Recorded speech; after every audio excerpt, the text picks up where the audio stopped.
Olá, meus caros, comentário aqui no conteúdo edificante referente ao caso Flor de Lis, fazendo um paralelo com algumas outras notícias ou casos.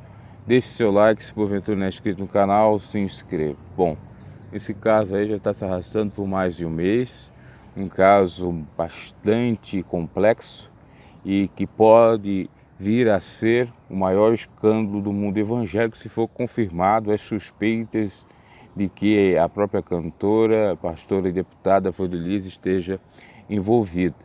Por enquanto nós não temos ela como suspeita porque a própria polícia, delegacia ali do município de São Gonçalo e de Itaboraí não tem a decisão do STF, do Supremo Tribunal Federal. Quero crer eu que vai dar seu posicionamento a partir do início de agosto ou ainda já nessa semana, mais tardar na próxima semana, porque como ela é deputada tem que ver se ela tem foro privilegiado ou não. Aí muitos vão dizer, mas o caso ocorrido não foi no exercício do mandato dela, é verdade. Só que existe jurisprudências no próprio STF que em casos parecidos esse da própria Flor de Lis dão favorável e outra não dá favorável. Então precisa de uma decisão um pouco mais unânime sobre isto, apesar de até mesmo muitos ministros já estarem favoráveis à possibilidade de que o deputado, senador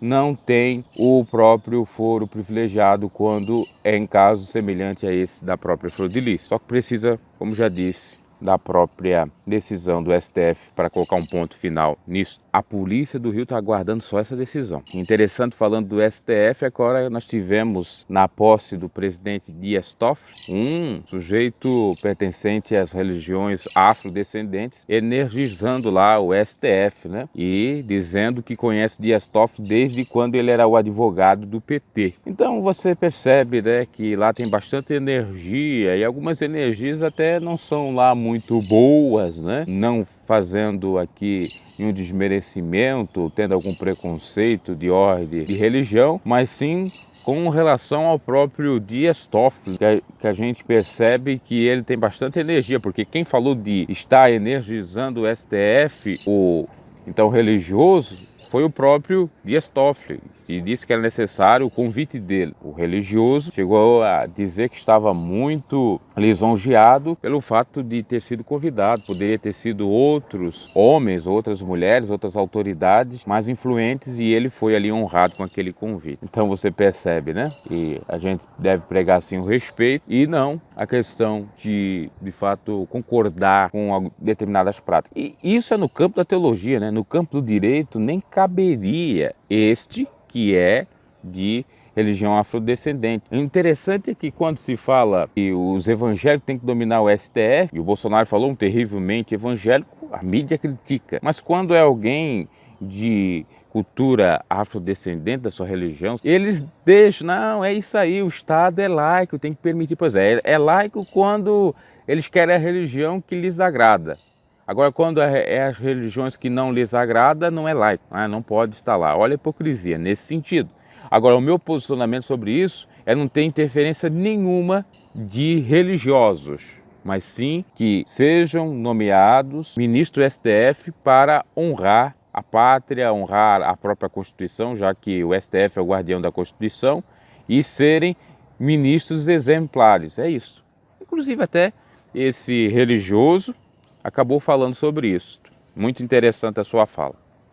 Bom, voltando ao caso Flor de Lis. É um caso, como estava dizendo, bastante complexo, emblemático, que vai marcar exatamente, se for confirmado, o mundo gospel. Se for confirmada a possibilidade aí da Flor de Lis. Tem muitas coisas que pairam no ar, muitas dúvidas, as próprias controvérsias da própria Flor de Lis, né? Nas entrevistas, nas suas falas, a gente percebe que se no mínimo ela não esteja envolvida como mentora desse crime, como mandante, mas algo de oculto, de misterioso ela está escondendo. Ou também, obviamente, está protegendo de alguma maneira seus filhos. Está muito complicado. Tem caroço nesse angu, né?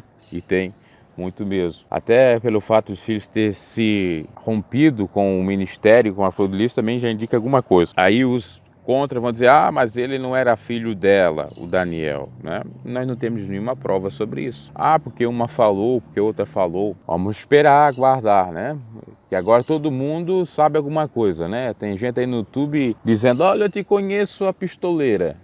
O cara nem conhece ela, só fez um comentário e o pessoal vai lá atrás dele, né? Então o pessoal tá assim, né? Se eu falar qualquer coisa aqui, é capaz de acreditar, mas eu não sou desses, não sou sensacionalista, não sou pessoa que vai atrás de fake news. Eu fico pensando, meus caros, é que realmente o evangelho está cheio de escândalos, banalizado. Qualquer um hoje em dia diz que tem Deus na vida, já está cantando, já está pregando, o pessoal já está indo no mistério, no poder, no reteté, e eles nem param para questionar se a pessoa tem idoneidade, se a pessoa é um cidadão de bem, se a pessoa não tem passagem na polícia, se ela cumpriu tudo com a justiça, se a pessoa ela tem caráter, se ela é aquilo mesmo que demonstra em casa e por aí em diante. Isso é lamentável e o povo parece que cada vez mais fica cego exatamente por não examinar as Sagradas Escrituras, que Cristo mesmo alertou, dizendo que o povo erra por não conhecer o poder de Deus e as Sagradas Escrituras. Já também dizia o profeta Oséias, por falta de conhecimento o povo é destruído. E como está sendo destruído aí, porque agora muitos estão assim, na defesa da Flor de Lis. Aí eu fico pensando, se for confirmado que a Flor de Lis tem algum envolvimento, como é que vai ficar essa gente? Que de vez de adorar o Senhor, eles adoram ou idolatram, ou venham idolatrar pessoas. A Bíblia diz claramente, não adorais criatura. Inclusive, o apóstolo Paulo vai dizer o seguinte, que já daquele tempo as pessoas estavam desviando o foco da adoração. Em vez de adorar o Criador, estava adorando, honrando as próprias criaturas. Isso é muito lamentável. Inclusive, chegou uma pessoa, uma vez aqui no canal, e disse o seguinte, olha, siga determinado pastor, lá é o pastor, vem aqui, venha cá e tal. E a gente percebe uma nítida idolatria do camarada, aquele pastor. Se aquele pastor morrer, ele eu acho que vai se matar também, né? Vai ser lá que nem aquela seita do Jim Jones nos States. É lamentável a pessoa se apegar a homem, não se apegar a Jesus Cristo. O alvo é Cristo. E esse é um recado especialmente para aqueles que estão apegados a Flor de Lis, ao ministério dela de louvor, ministério dela de pregação, ao próprio ministério, à igreja dela. Se apegue a Jesus Cristo, porque quem está firme na rocha pode vir a tempestade que for, ele não cai. A casa não é destruída. E aqueles que confiam no Senhor são que nem um monte de Sião, que não se abalam e permanecem para sempre. Agora, aqueles que se abalam exatamente porque não têm o Senhor como o seu Senhor, não confiam no Senhor, confiam em carros e cavaleiros. Mas nós faremos menção do nome santo do Senhor, pelo menos os fiéis, né? Tá aí o comentário, eu não vou me estender mais. Acho que é bem elucidativo o que eu estou falando, que o que temos de idolatria, isso combate muito a Igreja Católica por conta das imagens.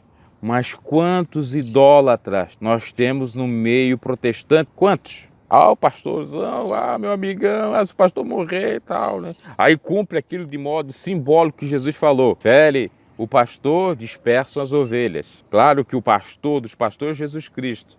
Mas aqueles que estão apegados ao pastor humano, que também foi designado, obviamente, para fazer a obra, porque não teria, assim, um cargo, né, para ganhar muito dinheiro e tal, isso aí eu sou contra, mas tem a designação eclesiástica, isso é uma verdade. E aquele que está apegado naquele instrumento de Deus, ela é apenas instrumento de Deus, né? Os pregadores, os que fazem a obra de Deus. Nós não devemos nos apegar, mas o pessoal se apega. Tá o comentário, abraço e até a próxima.